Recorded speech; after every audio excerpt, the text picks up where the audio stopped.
Welcome to Unsilent with your hosts Dave and Brian. This is not another current events podcast. We're digging deeper, diagnosing, and discussing what's really going on today, how we got here, and providing observations for future generations. Welcome to Unsilent. We're Brian and Dave, and we love to hear where you think we got it right and where you think we completely missed the point, which you can do by visiting unsilentpodcast.com, or our Rumble channel is great, or any social media. So, Brian, here we are. It's been a couple of wild and woolly weeks since the election of the 47th president. Not too many people have left the country. Haven't seen any mass riots or executions yet. So what's going on? Well, I'm going to give you my perspective and Yeah. and then of course I want to hear yours. But to me, it's like eerily quiet. Like it's too quiet. Like it's too Yeah. calm. Like nothing. There was no shoe that dropped. I'm just waiting for okay, that's what was coming. Right. And it hasn't happened yet, and it feels really odd to me. How about you? No, I agree. I mean, I thought, there was a little bit of protesting in Crazy Town north of us here, north of me, but not a whole lot. So I got to believe that everybody's keeping their powder dry, metaphorically speaking, until hopefully. Now you're going to be on a list again. See, we just got you off a list, and now you're right back on. I know. Now I'm back on the line. I'm on the no-fly list again. What do you know? Probably until January is my guess. Although it could very well be, I mean, you've seen the news about various people, Biden welcomed into the White House, and Joe and Mika went down and met with him in Mar-a-Lago from Morning Joe. So it could very well be that his opponents are going to eat themselves. Yeah. My hunch on the Joe and Mika thing is that is what they call a business decision. Yeah, it is. Absolutely. Well, of course it is.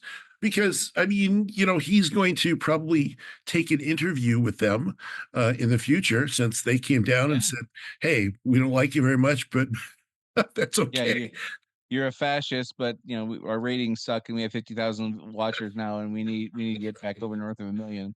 I did hear an interesting theory on a podcast I was listening to yesterday, the Joe Rogan podcast, and he had a comedian on named Dave Smith, who I really like, very libertarian, Right. Also very knowledgeable, has a great memory. Like he can recall data and facts and information on Israel and Gaza and abortion. Wow. Like he's really, really good. And he had a theory about why we're not seeing the protesting that I thought was fairly interesting and certainly plausible. And he didn't say this is for sure how it is. He was just saying like this could be an explanation. But basically he was saying like, we've had all these young people in colleges protesting Israel, Right. And to have that same group of people who's been protesting the thing going on in Gaza and Israel for a year now, then go protest against the guy who says he wants to stop that war. Like there's some incongruence there, Interesting. They would essentially be saying we're for the Biden regime, which has kind of been helping the situation along. Yeah, I don't know the details of what all he's done. I don't have all this stuff memorized, but from their perspective, like he's the bad guy in that regard. They've been protesting against him essentially. Sure. So how could you then go protest against the guy who is taking him out in the elect as far as like who's in charge? Yeah. I thought that was pretty insightful. That's a plausible explanation. That it is not plausible. Not we're like waiting and like ramping up for this. Right. Which again, who knows what it's going to be, but. I thought that was interesting. Also, there's a lot of exuberance and celebration going on. Oh yeah. There's a tremendous amount of "I told you so"ism going on. Oh yeah. Going on, and which I honestly I think some of it's warranted meaning I think that the narrative had been, of course, the majority of people believe in all these far progressive ideas, and of course, you're the minority rube if you're not going along with this stuff. Right. And I think there is kind of I think there's an appropriate amount of not so much going, as far as that. It's bordering into the gleeful exuberance that makes me nervous. So. Well, yeah. I mean, I think I don't remember the quote exactly about being, gracious in victory or something like that. I mean, but I mean, I totally get it because the progressives have said that everybody that doesn't believe lockstep with what they believe for forever is just like you say, they're a rube and they're a dope and they're just unintelligent, non-college Unsophisticated, educated. unintelligent, yeah, all that Yeah, stuff. they're Yeah, just and they're they're going to be on the history is not on your side, all that kind of elitist, arrogant garbage. And so, sure, take we can take some laps around the track a few times. I think that's okay. It is interesting to see the ones that I think are consistent. Bill Maher, yep, consistent before and after the election. No Trump fan, but he's like, nope, dudes, you did it to yourself. You did this to yourself. What do you think's going to happen? You know, yeah. and then there's of course there's those who are consistent. Who are like, well, the fascists and the Nazis won, So there's a certain amount of I respect is the wrong word, but I appreciate somebody who's consistent. Now, there's plenty of people like Joe Biden and Joe Scarborough, Mika Brzezinski, who's like, finger in the wind. Yeah, this is the way the wind's blowing. We're going with the Yeah. wind. And they invited him in, and other people when they've said, well, basically you're inviting a fascist in. Do you want to maybe rethink this? So hypocrisy being a thing that people really don't like. Yeah. So I think there is that kind of chasm that's opening up on the progressive side that could very well be very difficult for them Well, to they navigate. they've painted themselves into a pretty difficult corner to get Yeah, out of, which yeah, is there's only two possibilities, and I'm not the first one to say this. This is not some great sure, insight I have. But it's not only prevalent, but it's true. And that the only two possibilities are you really didn't mean it when you called him a fascist. You really right, didn't mean it when you called him Hitler. It was all rhetoric. It was all propaganda. It was sure, all intended to just get the outcome you wanted. And that's why it's okay to go to Mar-a-Lago after he wins the election and like right, try to mend that fence, so to speak, and rebuild a relationship because you really didn't think he was that bad of a guy, right. or um, you really do think he's Hitler and you're just a coward. Yeah, well, and I think the truth of the matter is that most people who use that kind of rhetoric, most of let me put it this way, most of the people who use that rhetoric that were important people didn't believe it. And by important people, I mean politicians and media people, Influencers and yeah. influencers. They didn't believe it. The problem is that the people that did believe it were the people that they influenced, and so Great, and great, and yeah, y- they're I'm left in sorry. a Go ahead. spot they're left in a spot where they're like, our leaders, are either hypocrites or they lied to us. So, and they're not so stupid.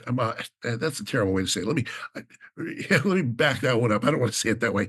They are not so unaware that their leaders have done this that they're going to give them a pass on it. So, I Yeah. think that does create a big problem. It is interesting. I was watching a show I watch pretty regularly, Gutfeld. It's a I do It's enjoy funny. like laughing at this stuff, like because some of the stuff is so frustrating. You have to laugh about it, or Yeah, I have to laugh about it, I yeah. should say.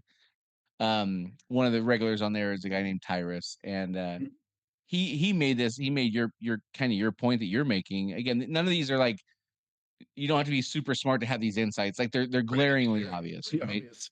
Um, but the point he was making was along the lines of what you're saying, which is, um, there were people who legitimately believed that these people were sincere with these things they were saying, Right. and now I think the analogy he used was like in the Wile E. Coyote cartoons, where like the coyote runs too far off the cliff, and then there's like 2 seconds he doesn't realize that there's no ground underneath him, and like before you like, it's kind of like that for the Yeah, audience that was going along yeah, the influencer stopped on land right, and the audience kept going and there's nothing beneath. yeah. They're kind of left out there now and I got to imagine that's frustrating and the audience viewership has dropped like I think 50% for MSNBC or something like Oh, that. Like yeah. I heard a number today, again I have no idea how true these things are, but I heard a number today that the average number of viewers at any given moment on CNN now is 50,000 people, Oh, which man. is It's I nothing. mean, you talk about going from when James Earl Jones became the voice of CNN in like 1988 or whatever year that Right. was. They were like the machine Right. to 50,000 viewers. And Joe Rogan's podcast with Donald Trump had 65 million views within Right. 24 hours. Like, you know, if media is not dead, it's on life support. Well, And that's true. hence the Joe and Mika, like, okay, well, we just lost half our audience because, my opinion is they were not being honest, Right. and people are now pissed or feeling abandoned or whatever it is. And now they're just in damage control making business decisions like we still got a mortgage to pay. Right. Joe probably lives in a nice house he's got to pay for. Yeah. Well, yeah. I mean, and look at the business. Yeah. I mean, look at the business metrics at CNN and MSNBC. I mean, isn't it? I mean, they're. I think MSNBC is owned by Comcast, and they're essentially up for sale. Somebody. Yeah.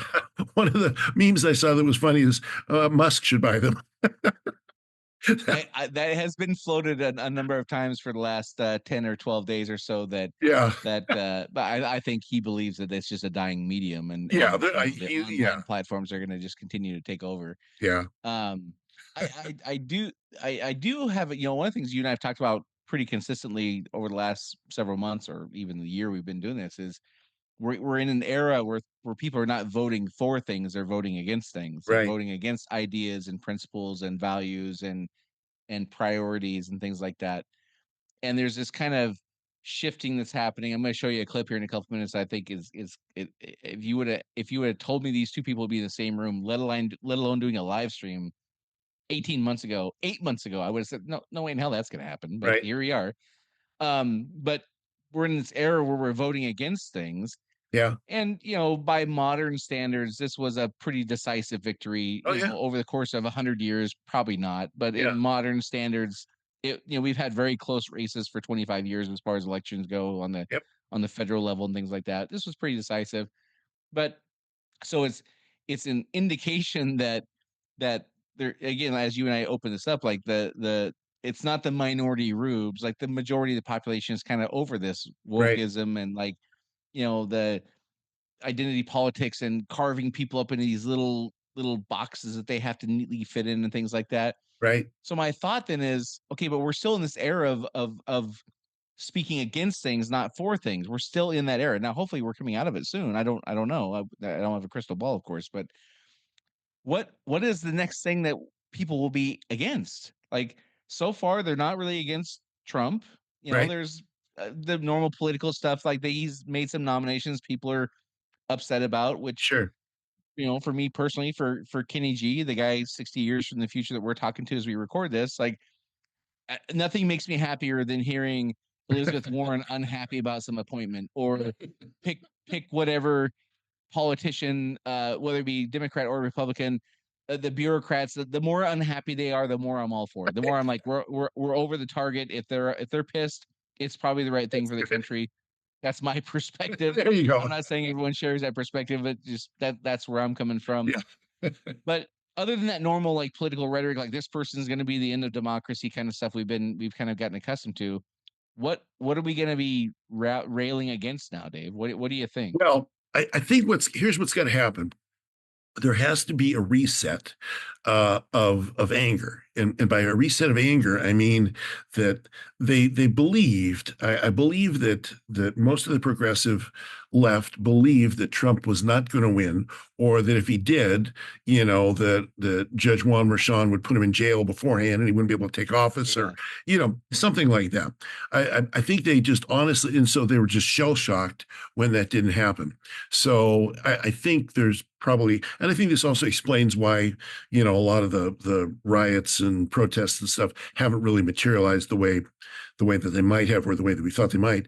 And it's because it's going to take a while to really sort of rewrite, here's all the stuff we're angry about in the playbook, and then, get the talking points down, get the memes created, get all this stuff ready to go. And Yeah. so in fact, I can almost guarantee you that uh, whether or not there's riots, and there's probably going to be some, in January, by February, March, there will definitely be the anger themes that have been fully developed, because he'll be in office. There will be cabinet people in there that a certain percentage population thinks are, there's big Hitler and little Hitler. So it just takes time, I think, Brian, to reset the business plan about what they're upset about to, really do that. And, they'll have to go pull out some more pictures from the Obama era when Obama had kids in cages, and they'll have to reassign those and now say that they're Trump's kids in cages again. So they'll have to rewrite history a little bit to make all of that happen. It just takes time. Yeah. Yeah, and, looking at historical parallels, I wasn't there, obviously. I mean, you might be able to shed some more light on this because you might have been. I don't know, but back in the 30s, we Oh went through yeah, kind of a similar thing. The 1930s, we went through a similar era as a country where yeah, prior to World War II, prior to Pearl Harbor, in the late 20s through the late 30s, there was a similar kind of divide of people who thought communism was the way to go and people who thought capitalism was the way to right, go, and things got really heated. And then FDR became FDR and did big things. Whether or not you agree with those things or not, he did big things that more or less kind of did this kind of reset, a similar version of this reset, right, if I remember my history sure, correctly. yep, And then boom, Pearl Harbor happens, and we have now a unified right, enemy. right, We have a foible, or we have a what's the right word I'm looking for? oil, We have a target for our yes, anger yeah, that we could all get behind. So historically speaking, something like that may happen. yeah, It does seem to me, and I'll show you this clip here in a second, but it does seem to me that the perception of where the majority lies has completely been upended. So now people who operated from a posture and a position of, I don't know if dominance is the right word, but certainly the wind was at their back as far as people, thinking that the majority was with them. And it's a little bit different battle plan when you're fighting uphill instead of downhill. You know what I mean? Is right, that making right. sense? No, it does, Like yeah, absolutely, you kind of have to reset your strategy, not just the talking points like you're talking about, but it's a different strategy when you're outnumbered than when you're the majority. And right. I think that part will have to kind of be figured out. And to illustrate my point here, I'm going to share my screen and show you this video. This is the one that, like I said, if you would have told me this was going to be um, a thing that these two people would be in the same room 8 months ago, I would have told you you're crazy. This is Steve Bannon and Nicole. Is it Shanahan? Is that her last name? I think it's Oh, Shanahan. okay, interesting. This is about a minute long clip here. I'll play. And Dave, you tell me if you can't hear it. I think I got the right button clicked here, but to hear it. But Okay, this is them on Steve Bannon's um, podcast. And where's the play button here? Is that it? Yeah, there it is. Okay, so I'm gonna play it now, and the play button's hidden behind some little zoom icon here. But anyhow, here we go. You tell me if you can't hear all it. right, I would talk to yeah, Bobby though about eating the Big Macs on President Trump's plane coming back from the UFC. I guess he got so jacked up in the Gladiator Arena he lost himself on the French fries. Where do people go for all your platforms and to follow you on social media, ma'am? Well, first of all, I'd like to put a plug in for Big Macs. I think we can make Big Macs great again. And I grew up eating McDonald's, and it's really not so much the fact that it is a Big Mac. The Big Mac is a genius invention. It's delicious, but it's the contents of the Big Mac. It's the quality of the meat. It's the dough conditioner in the dough that is linked to all kinds of GI issues. We can make Big Macs great again, and frying French fries in seed oils, it'd be much better if we could fry our French fries in beef tallow, or coconut oils. I mean, there's so much we can do and innovate around in terms of healthier food science, especially at scale, and especially with these branded American, nostalgic things like I grew up eating. I would talk to Bobby though about Oh, eating the Big Macs sorry. on Let me the. turn off the sound there. Okay. Is it wild to see those two people not only sharing a space but being very friendly toward you? I mean, yeah, yeah, yeah. it's That's a whole new world. unimaginable 8 months ago, right? Yeah, yeah, yeah. And as a side note, I'm down for making Big Macs great again.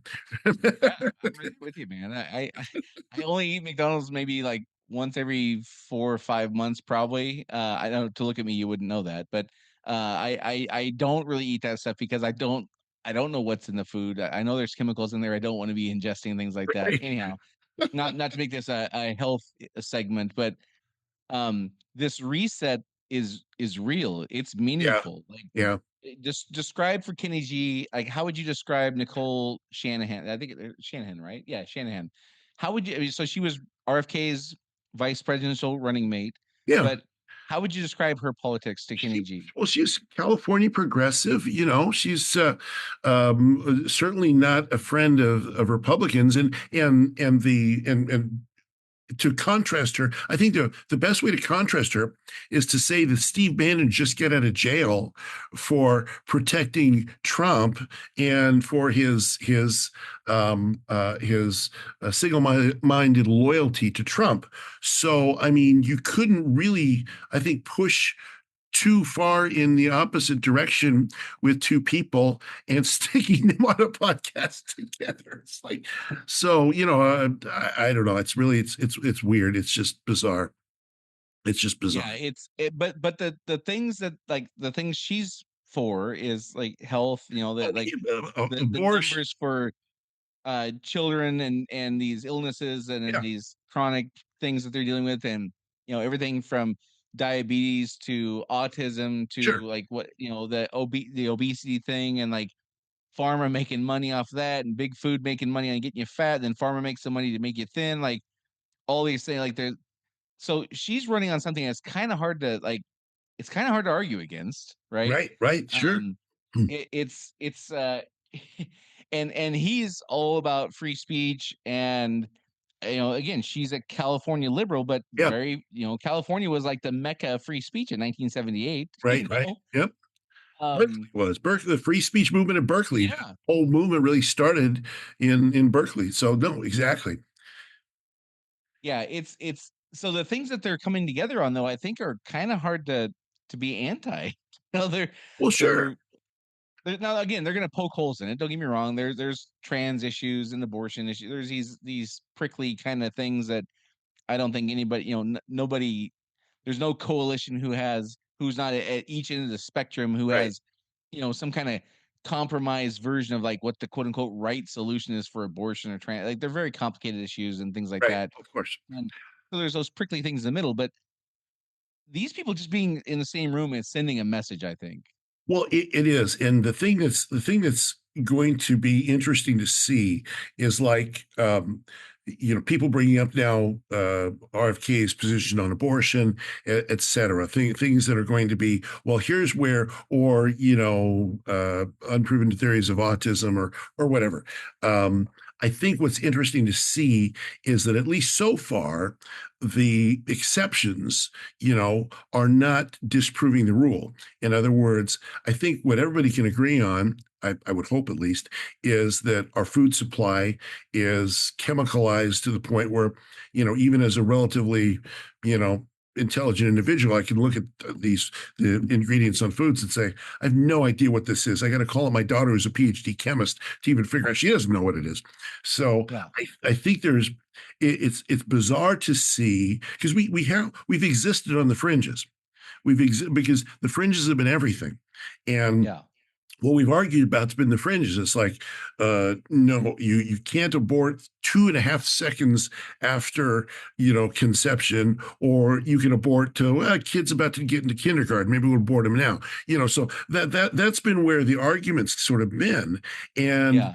What it seems to be now, like with these two in particular, is like, yeah, there's all this stuff out here where I don't agree with you. So, like RFK, no, your position on abortion is absolutely not my position. I think you're nuts over here. But guess what? I'm okay with you being in HAC, in running FDA and running all these health organizations, because I agree that the problem is much bigger than are these arguments out here. We'll come together, we'll argue about these things, but Yeah. these center things. You know what reminds me of, Brian? You've heard of the intellectual dark web. Have you heard of that? It's so okay. No. So here's the intellectual dark web is a place where people like Ben Shapiro and Sam Harris, who are, significantly opposite philosophically, they come together, or Brett Weinstein is part of that, from Evergreen State. Go.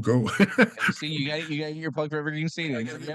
My guy in there. Yeah, I probably couldn't get there without getting beamed these days. But anyway, it's a place where people that have certain things that they disagree with get together and they have discussions. They have cordial discussions. It's not like, you communist, well, you Nazi, it's not that kind of thing. But they get together and do this. And I think it's one of the things that gets people excited that aren't on the fringes about that kind of conversation between Bannon and Shanahan. It's we can agree on something that makes a difference. The other thing that strikes me about just seeing the image and what, even without the sound, again, Big Macs is not the thing I was drawn to. Just the imagery of them being in the same room and being cordial and like getting along and things like that. Right. It's what stands out to me is they're both pro-America. Yeah. They both have the interest of the United States at heart when they say things, when they do things, what they lobby for, what they're passionate about. It's all to make America better. And, again, using the Make America Great Again thing, that's a slogan, but they really do. Like, we're going to disagree on things. This idea of we're going to have this lockstep mindset and approach and everything is like, that's crazy. We're not aiming for that. We just want America to be better. And whether that's better financially or health wise or people having more domain over their day-to-day decisions, or not being given, narratives that benefit, super, multinational trillion-dollar companies or whatever. Like, we're just tired of that. And I think it's hard to argue against that kind of unity without just saying you're anti-America, which I don't think most people are going to be on board with, especially given the election results. I'll bet you if they had a similar election now, after people, like we talked about, the people who had been going down this path of believing these influencers really believe this stuff, and then it turns out they don't. I'll bet you we had a similar election now, Trump would win in a real landslide because people, they've been exposed, right? They've been exposed to just not meaning any stuff. It sort of seems like, and this is maybe me having wishful thinking, but it sort of seems like tribalism has really been hurt by all this. Yeah. So because it's these people who have very different opinions on things are both pro-America. Yeah. To fight against that, it looks weird. So let me give you an example here. Bobby Kennedy, as you know, Bobby Kennedy Jr., is all about, like, why don't we have the same kind of products here that they have in the UK or Canada? So an example he was citing was Fruit Loops, right? The cereal Fruit Loops, right? The Canadian version of Fruit Loops and the American version of Fruit Loops are very different. And so here's the New York Times. So he makes this like, why don't we have the same version of Fruit Loops they have? That's obviously much healthier. It has way less chemicals in it. And so that's his proclamation. That's his declaration, right? Right. So here's the New York Times rebutting him on this. It says, Mr. Kennedy singled out Fruit Loops as an example of a product with too many artificial ingredients, questioning why the Canadian version has fewer than the US version. But he was wrong. And then it goes on to say, the ingredient list is roughly the same, although Canada's has natural colorings made from blueberries and carrots, while the US product contains red dye number 40, yellow number 5, and blue 1, as well as butylated hydroxytoluene, or BHT, a lab-made chemical that is used for freshness, in quotes, according to the ingredient label. So they look absolutely buffoonish. Yes, they because do. in their contradictory statement, they affirm what he's saying. Yeah, they prove his point. Well, and there's some folks that are just not, the fringes are not going to give up being the fringes, right? I mean, so I think what happened, so to go back to your Wile E. Coyote analogy of earlier, the folks on the fringe are not smart enough. Again, I don't want to say it that way. They're not. One time's an accident, Dave. The second time is not an accident. Okay, I'll just go with it. These idiots. No. So the folks that are on the solidly committed fringe are not going to give up their religion just because they were proven wrong. So they're not going to do that. But the folks like Bannon and Shanahan and others. So the New York Times is going to remain until they're all fired because the newspaper, loses money hand over Business. fist. Yeah, And yeah, I that's the mean, point. They'll have to make business decisions. which is like Bezos has done over at the Washington Post. Yeah. He made a smart business decision that people, accused him of being a heretic as a result of that. And there you go. But inside a about a 10-day window. So to explain to Kenny G what this is like, inside about a 10-day window, these people who were the credible ones, and they were the ones with the intellect and the perspective and the more deep knowledge of these things. In 10 days, it went from them being these trusted sources to guide how we should look at things to this where they look like absolute morons for the way that they're trying to describe a thing. And again, you couple that with the Bannon and Shanahan coming together on things like we just want America to be better again. Right. Not using their slogan. I'm intentionally not using their slogan Right. because I don't Right. want to sound like a sloganeer. I'm not. I'm Right. just saying the people who are fighting that look increasingly more cartoonish and like stupid and silly. Yeah, well, and so they're not really getting. I don't think they're getting listened to, which is, Right. and I think that's what it's going to take, Brian. I think what it's going to take for folks like on the View and other places to get some level of reality inserted into their world is for people to just stop listening to them, for their Yeah. ratings to suffer, for MSNBC to be sold off to to ESPN or something. I Yeah. think that's really what it's going to take because they were the cultural leaders until the culture said, no, you're not the cultural leaders But and you're not listening. the speed is what's Oh remarkable. yeah, So, no, not the only thing. It's a part of what's remarkable. Like, it's remarkable that Steve Bannon and Nicole Shanahan are on the same thing. right, It's remarkable that they're finding kind of what normal was in 2005, where we're right, going to disagree in a lot of things, but we all kind of trust that we have the best interest of everyone involved. They're demonstrating more of that, which I think people probably crave. I don't sure, know. absolutely they do. So that's remarkable, but the speed in which this shift has happened, like literally, like almost overnight, it was over maybe a 3 to 10 day period Yeah, where this just really turned on a dime. That is just fascinating for me to watch how it's just crumbling. The New York Times, I think most people would look at this and say, "You look kind of silly saying that. You're proving his point," but this is them digging their heels in, trying to not lose their religion. I yeah, think it's gonna continue that way unless something, again, like you were saying, in March or April, like some new conspiracy or hoax or narrative or something like that will emerge. But now it's an uphill fight. It wasn't an uphill yeah, fight. They had the wind at their back, and now they've got to somehow either get their base who's now like perceived as like being the odd ones out, right. get them so fired up, or they've got to somehow instill some kind of sense of credibility. I don't know how they do either one, honestly. No, I don't think the second is possible. I don't think they're going to instill a sense of credibility in the fringe anymore. Now, I think what's going to happen is that the fringe, which is much smaller now, in terms of adherence, is going to cement. In other words, a lot of the people in the New York Times newsroom may or may not be working there in a year because people are just not buying it anymore. But that doesn't mean that their views will change. They won't be business. They won't be smart business people like Joe and Mika. They will just cement even harder into the, well, there you go. Definitely the 75% of America is a Russian agent. It's something like that. Yeah. So you'll get that real hardness there. And so I don't think the ground is as fertile for bringing out something like the Russia hoax anymore. I don't think the ground is really there at this point. I mean, it's like that. We've talked about tipping points before. You see things being predictable until boom, in a moment, in a tipping point, 3 to 10 days, things change. And it's not like all of America has become conservative, but No. America has said, look, we don't want to be bashing our neighbors over the head anymore. We want to find something we can agree on because that's the way most of us really are. Most of us are, at the end of the day, there's in tribalism, you've got a really solid core, and then you've got this weak stuff on the outskirts. So, you mentioned earlier the students that were protesting.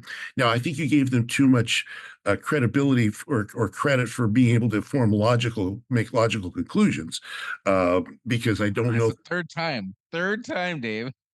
I don't know that they can make those logical conclusions, because they're just, they're following along where the trends are. Well, even William Shatner was amazed on Bill Maher's show that, well, but Kamala's trending. She's a woman and she's black. She's trending. Why didn't she get elected? So I don't think that the public is in a place where they're going to be as easily led necessarily as they were before, especially if there's success in the things that the Trump administration does, which oddly enough, there's already been, they're talking about, well, how do we bring an end to this Ukraine conflict? And Hamas said, yeah, we really need to bring an end to this war. I mean, you start getting some successes, it's really hard to spin that as a conspiracy. Yeah, it was. I wish I remembered who said this online, because I would definitely give them credit for this. Again, this is not my idea, but they were talking about how as soon as Tulsi Gabbard was nominated, the story comes out like within 12 minutes that she's a Russian asset, right? Right. And so the person posed the question, which I thought was pretty wise, which is, um, if she's indeed a Russian agent, you guys really believe this, how is she still a lieutenant colonel in the Army National Reserve? Right, Whatever right, her rank right. and play, like, these two things can't be true at the same time. Right. Either she's not really a Russian asset, or you guys are okay having a Russian asset in your military. Right. It has to be one of the. Again, they continue to paint themselves into these ever more increasingly difficult corners to get out of, with this just absurdity, and every next narrative or hoax they try to thing diminishes their credibility even more, so they have Right. less credibility to stand on for the next one, and it feels like it's just kind of like, circling the drain Spiraling. there, kind of. Yeah. Now, that said, it still feels eerily quiet to me, and I'm still kind of waiting for the other shoe to drop, and who knows where that's going to be. But it's a fascinating time for sure. Another clip I want to show you, uh, and to evidence that I really do hope people stop buying into these great conspiracies that we've been subjected to. This is a clip I came across I think a couple weeks ago now. This one just blows me away. This is going back to our WEF folks. I think our Oh, friends over good. at the Oh, the got W the WEF. Plowshare friends. Yeah. So here's this woman's take on how we handle crime and punishment in the future. Oh, good. Having seen that person commit the crime, even though that person's utterly innocent, that it becomes a planted memory. And so there's some really interesting research that we can plant false memories in the brain. And in a different context, one of the emerging areas that's really interesting in law neuroscience is pain detection. And once we understand the circuitries that cause pain, I guess the question is, could we then instill pain and use that in many coercive measures in the legal system as well? So Wow, that's amazing. So even if they're innocent, we're going to find ways to implant memories of pain as deterrents, and she's like over the moon excited about this. Well, did you notice who was in the background? There was a guy in a suit, slender guy in a suit, smoking a cigarette. Imagine, if you will, a world in which we can implant pain to Rod Serling. He was right there. I heard the Twilight Zone. I heard the Twilight Zone theme playing, Brian. It was playing in the background. I mean, what a whack job. Leave it to the WEF to come up with something completely insane. I mean, how many ways does this violate every human, moral norm that you can conceive of? It's pre-crime. Yeah. Crazy. Yeah, pre-crime with pretty. I would consider that cruel and unusual punishment to infiltrate somebody's brain and implant pain memories that are like, who knows what kind of damage you're going to do to somebody's psychosis or their psyche. Exactly. as you start toying around with these things, like, and the enthusiasm in which she's explaining this is just like, you couldn't craft a more devious villain if you tried. Oh yeah, I mean, you could see Dr. Evil over there doing his thing too. It's like, oh my word, yeah.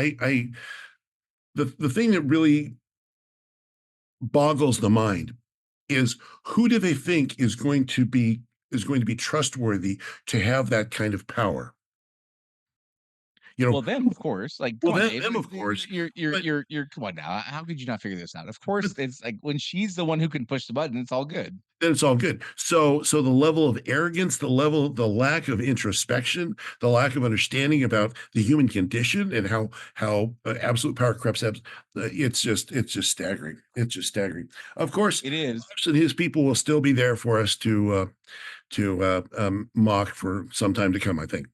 Well, yeah, but here's the thing: these are not people who don't have access to power and No, these are influence. moneyed people. These are people with lots of Okay, money, lots these of people have influence. tremendous influence Yes, and power and money, and they were just dealt a pretty devastating blow with the Trump election. absolutely. Right. I do think that people do look to the United States still diminished, certainly, but I think they still do look to the United States as kind of the the the beacon pointing to true north as far as like what what is a good target or what does success look like as it relates to human rights and Sure. the freedom of speech and people's ability to have domain over their own lives and things like Right. that. And that WEF cohort was just dealt a massive blow because had Trump not won, now we're talking about packing the Supreme Court. We're talking about the filibuster going away, Right. and it was they were not being quiet about gun rights going away and freedom of speech was under attack. I mean, before Elon Musk bought Twitter, freedom of Right. speech was kind of a historical notion. We used to talk about in Quaint past events a concept. lot. Yes. Quaint concept. Yeah. Yes. So that was kind of the path we were heading down, and still may be, and there's still maybe things going on behind the scenes that I would never know about, but that was the path we were going down. And now we took it in, we took a very sharp 90-degree turn, and now we're kind of trending back, even though it's a short-term trend so far, Right. trending back towards quote unquote normalcy, where freedom of speech is absolute, where the Second Amendment is absolute in order to protect the First Amendment, if nothing Right. else. And these very powerful, very rich people with these kind of, you know, psychopathic ideas, I would call them, Yes. Exactly. I would too. have been dealt a massive blow.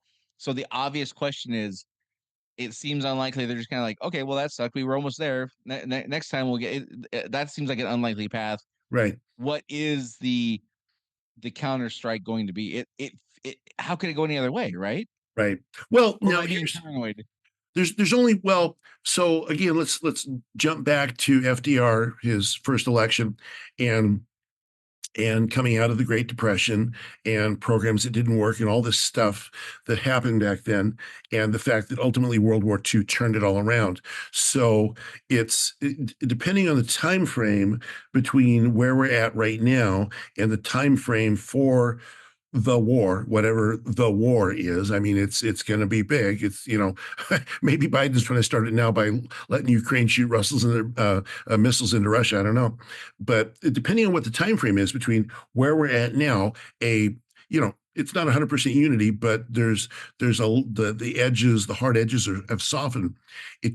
This is a good preparation for a move into greater unity if it's necessitated by an existential conflict. Right. So, if you look at these things through the historical lens and you think of it in these fourth turning, motifs that you and I talk about quite often, this is an easier place to get to some level of unity that can be called upon to resist an existential threat than we had 2 weeks ago.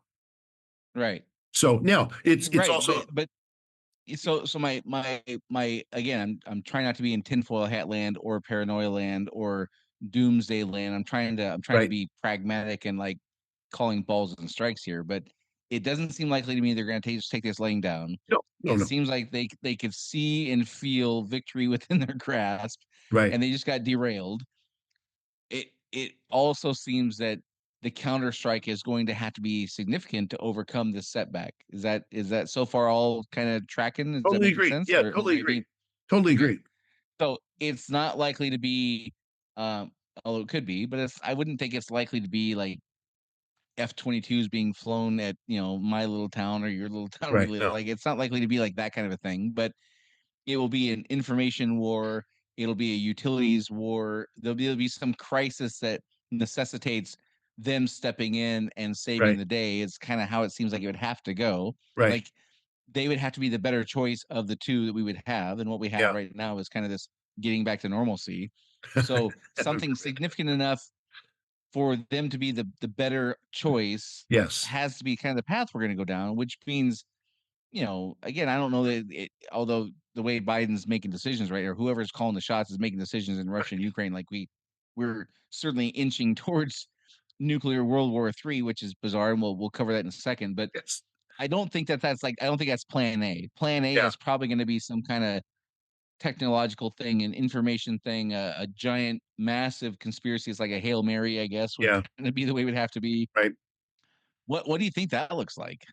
Well, I mean, yeah, it's for the current sort of softening of the edges and for the current sort of consent, well, not cons, for well, yeah, consensus for a lot of the current consensus on issues to go away, there would have to be some sort of domestic, I think, probably domestic, significant threat that would sort of derail all the rest of this. Maybe you could say some high level assassination of a leftist figures or something of that nature, that would break that down, would break down Like a that sort false of flag kind of a thing? like a false flag incident. Yeah, exactly. Yeah. I think that, that would be a possibility. And that's where a lot of it gets to timing, is if this goes too long, the ground will be not fertile enough for that to happen. If the current kind of state of things goes too long, and I don't know what too long is. I don't know if it's months or years. I don't know what it is. But if it goes too long, then it'll be really hard to make that happen. And so, Yeah. and I'm sure that smart people that have malevolent intentions are very well aware of that, and it would have to be some kind of Hail Mary thing. It would have to be, I have to be mean, something. it could be a stock market crash. It could be Right, the utility grid, the power grid going down and water right. supply, like, or it could be things like that. So, Yeah, okay. So last thing I want to ask you about, and you know about this stuff way more than I do. Um, Biden is now a lame duck with no successor, and it's largely been rumored. I would say, probably more than rumor at this point, that he's not really the one calling the shots. right, But we have a tenure at president that's coming to a close with no successor who has the same values and priorities and ideas of what we're trying to accomplish. Why is it now that they're approving U.S. missiles being flown into the heart of Russia? Why is it now they're approving these? What was it, like landmines or something like that? yeah, Some kind of thing that Putin has openly said, like, here's my red line. Don't. right. Which, Oh, by the right. way, he gave us a red line, like, don't bring Ukraine into NATO, and like, well, I'll leave him alone. Yeah, And so, of course, we say we're going to bring Ukraine into NATO like the next day or whatever. right. Um, why would an outgoing president that's a lame duck president with Yeah. no successor? Why no? Give me the best case scenario for why would they do this? So forget what you really think. Like, give me the best case scenario why you think it would happen. Why I think it is happening.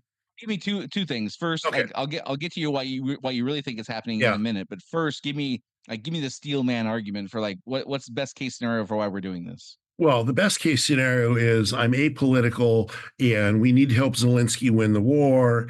And, this is the next step because they're on the verge of losing the war.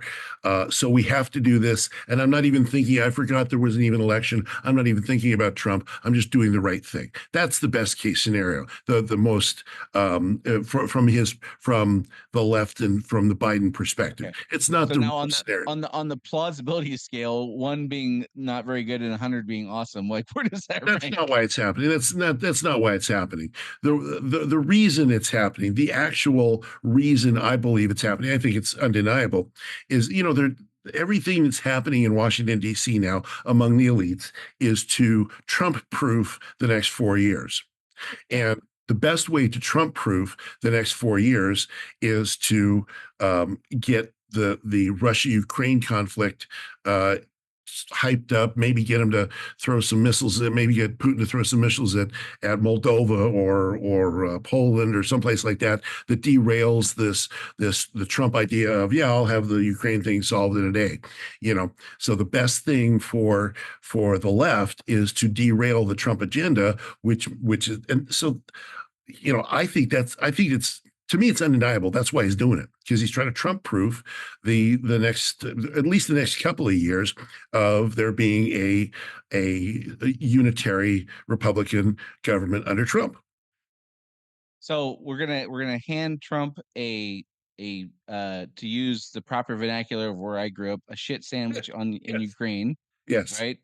The stock market is, how it aligns with 1929 and other significant crashes in history. The parallels are there for that. So we're gonna hand him a shit sandwich with Ukraine. We're gonna hand him a stock market that is just waiting for this cycle's version of Barrett Stearns or whatever, Right.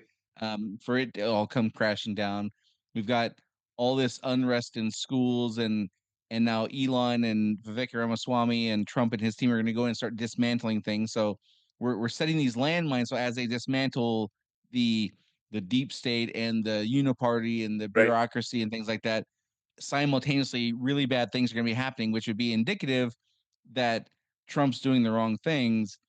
This could be the counterstrike you and I were just talking about. Like, this could be how we make the WEF like folks look like the better alternative, because look, you got what you wanted, people. Trump came in and started dismantling things, and now look at Russia, Ukraine. Now look at the stock market. Now look at your 401k. Now look at the school system and all these things. It kind of all now again. It does. I don't know any of this stuff, but it all kind of fits, though, right? Well, it does. And I'll tell you the reason I really think it fits. And that is because all they got to do is throw a monkey wrench in the thing for 2 years. 2 years, that's it. Because in 2 years, the Senate and the House could change.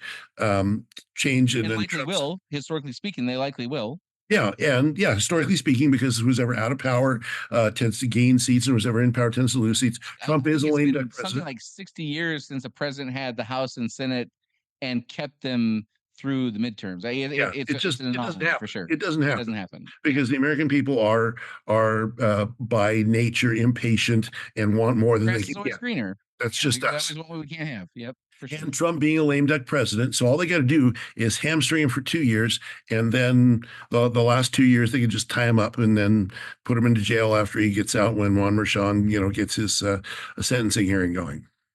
Okay, so you and I agree that this all kind of fits. I'm not saying it is. I'm just saying it fits. It does. Now let's just take a beat and acknowledge how sinister that is.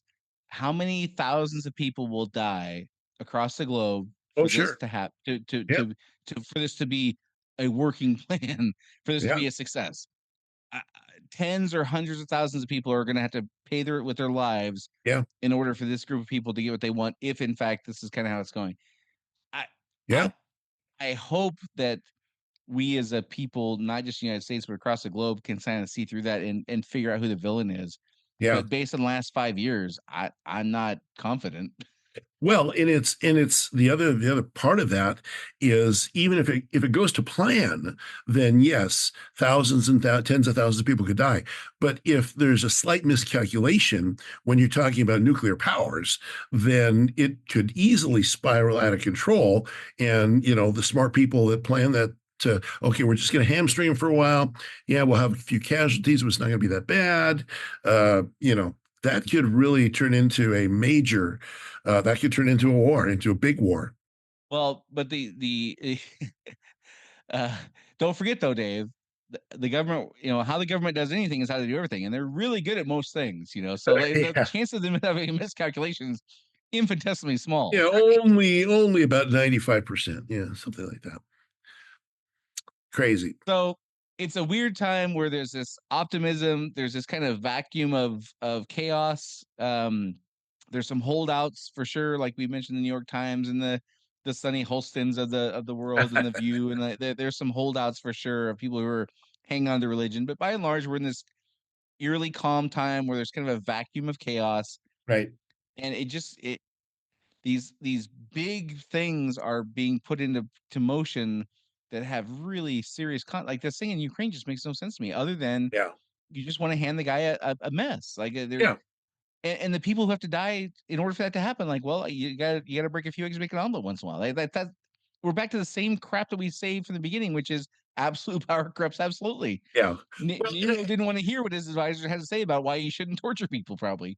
and you see, I think, Brian, one of the most important things, and as we point out to Kenny G in the future, what's happening in our time is there never comes a time when you're going to win any election, you're going to win a war, you're going to win the peace, and that's going to be long lasting. I mean, it sounds like a pretty I have a very positive view of the future, punctuated by a number of very negative events. So, this is so.